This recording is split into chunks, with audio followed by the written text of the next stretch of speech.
بسم اللہ الرحمن الرحیم۔ السلام علیکم ورحمۃ اللہ وبرکاتہ۔ آج کی یہ جو کلاس ہے ہماری، اب یہ 12th کلاس ہے، اس میں ہم پہلے پڑھیں گے سورۃ الاخلاص، اس کے لفظ بلفظ معنی، پھر اس کے بعد ہم پڑھیں گے گردان جو ہم نے یاد کیے تھے، فعال فعال، وہ سب ہم ریپیٹ کریں گے انشاءاللہ۔ تو چلیے ہماری کلاس ہم شروع کرتے ہیں۔ بسم اللہ الرحمن الرحیم۔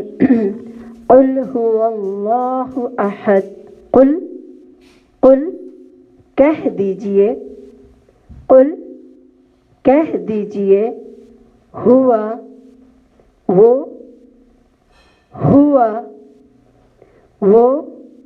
اللہ احد ایک ہے۔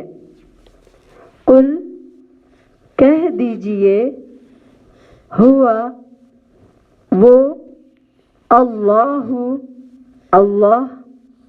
احد ایک ہے۔ اللہ الصمد بے نیاز ہے، الصمد بے نیاز ہے۔ لم نہیں، یلد اس نے کسی کو پیدا کیا، اور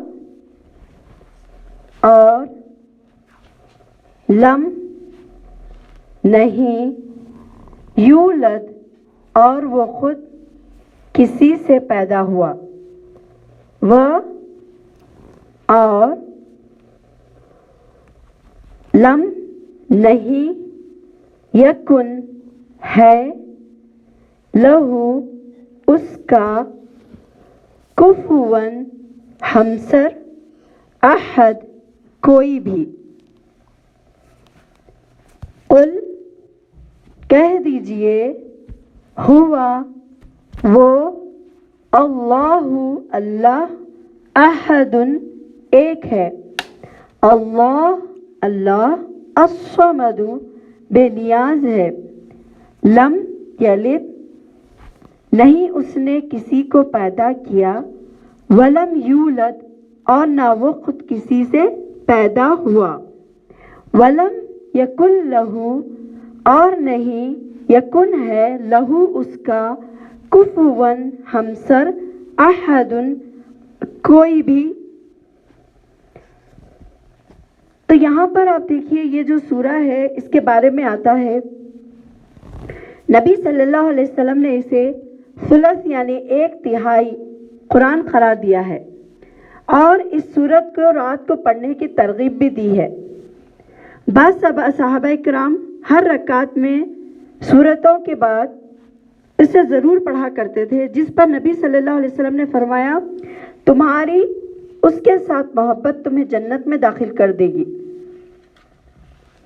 تو اس لیے یہ سورہ اخلاص کی بہت زیادہ اہمیت ہے، اس کو اچھے سے سمجھیں، اچھے سے پڑھیں، اور اس میں اللہ تعالیٰ کے خالص اللہ تعالیٰ کے بارے میں ذکر ہوا ہے کہ اللہ تعالیٰ ایک ہے، اس کسی کا محتاج نہیں ہے، نہ وہ کسی کا محتاج نہیں ہے، ہم سب اس کے محتاج ہیں، اور نہ اس سے کوئی چیز نکلی ہے، نہ وہ کسی چیز سے نکلا ہے۔